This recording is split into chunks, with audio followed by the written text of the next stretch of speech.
রাধে রাধে বন্ধুরা, আমি আজকে তোমাদের জন্য নিয়ে এসেছি খুবই একটি লোভনীয় রেসিপি। আর রেসিপিটা জানতে হলে পুরো ভিডিওটা কিন্তু তোমাদের দেখতে হবে। আমি এখানে দেখো কিছু সাদা বেগুন এরকম টুকরো করে কেটে নিয়ে ধুয়ে নিয়েছি। আর কড়াই বসিয়ে কড়াইতে দিয়ে দিলাম তেলটা গরম হয়ে গেছে। এখন আমি এখানে কেটে রাখা বেগুনগুলো দিয়ে দিলাম আর দিয়ে দিলাম হলুদের গুঁড়ো আর নুন। আমি এখন হলুদ ও নুন দিয়ে এই বেগুনগুলোকে হালকা লাল করে ভেজে নেব। আমি একটু সময়ের জন্য ঢাকা দিয়ে দিলাম। কিছুক্ষণ পর ঢাকাটা সরিয়ে নিলাম। তো বেগুনগুলোকে আমি মিডিয়াম আঁচে লাল করে ভেজে নিয়েছি। এখন আমি বেগুনগুলোকে একটা পাত্রে নামিয়ে নিচ্ছি। তারপর আমি এই তেলের মধ্যে আলুগুলো ভেজে নেব। আমি দিয়ে দিলাম হলুদ গুঁড়ো আর নুন। হলুদ ও নুন দিয়ে এই আলুগুলোকেও আমি লাল করে ভেজে নেব।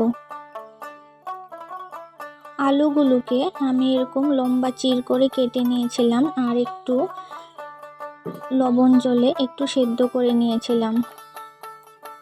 এখন আমি আলুগুলোকে লাল করে ভেজে নিচ্ছি। তো দেখো আলুগুলো ভাজা হয়ে গেছে। এখন আমি নামিয়ে নিচ্ছি।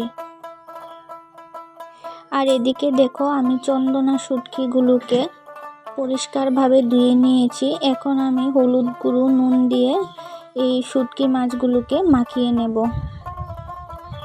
বন্ধুরা, তোমরা কারা কারা আছো যে শুটকি মাছ খেতে ভালোবাসো কমেন্ট করে জানাবে। দেখো আমি শুটকি মাছগুলোকে লবণ ও হলুদ দিয়ে মাখিয়ে নিয়েছি। এখন আমি এক এক করে এই মাছগুলোকে শুটকি মাছগুলোকে ভেজে নেব। দেখো এরকম লাল করে ভেজে নিতে হবে। তো এখন আমি নামিয়ে নিচ্ছি।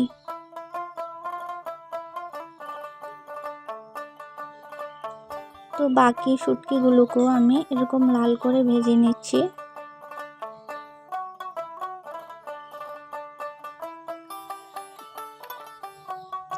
আমি নামিয়ে নিলাম সবগুলো শুটকি মাছ। এই তেলের মধ্যে আমি এখানে রসুন বাটা, লঙ্কা বাটা, টমেটো বাটা আর দিয়ে দিয়েছি অল্প পেঁয়াজ বাটা।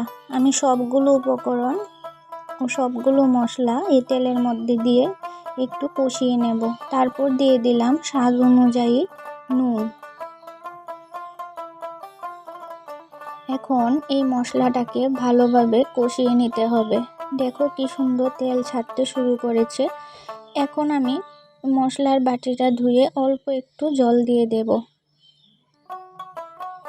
এখন আমি মশলাটাকে আর একটু সময় নিয়ে একটু কষিয়ে নেব।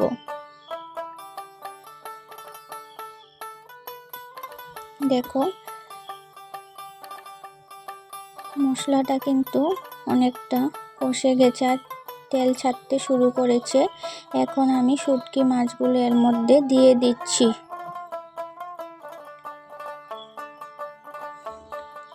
এখন আমি ভেজে রাখা বেগুন আলুটা এর মধ্যে দিয়ে দেব।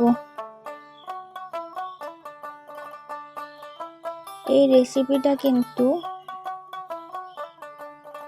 বানানো সহজ আর খেতে কিন্তু দুর্দান্ত হয়। একদম মুখের স্বাদ ফিরে আসে। সব সময় দেখবে মাছ খেতে ভালো লাগে না, অনেক সময় শুটকি মাছ দিয়ে কিছু তরকারি রান্না করে খেলে ভালো লাগে। তো দেখো আমি বেগুন আলুগুলো শুটকি মাছ সবগুলো মশলার সঙ্গে একটু নেড়ে চেড়ে কষিয়ে নিয়ে এখন আমি ঝোলের জন্য জল দিয়ে দিলাম। এখন আমি ঝোলটা ফুটতে দেব।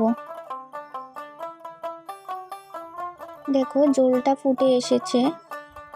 আমার রান্নাটা কিন্তু কমপ্লিট। বন্ধুরা, কেমন লাগলো আমার আজকের এই রেসিপি কমেন্ট করে জানাবে। যারা আমার ইউটিউব চ্যানেল থেকে দেখছো তারা প্লিজ আমার চ্যানেলটিকে সাবস্ক্রাইব করে নিয়ে পাশে থেকো আর পাশে থাকা বেল আইকনটা ক্লিক করে নিও যাতে আমার সব ভিডিও তোমরা সবার আগে পেয়ে যাও। আজকের জন্য এতটুকুই, ধন্যবাদ।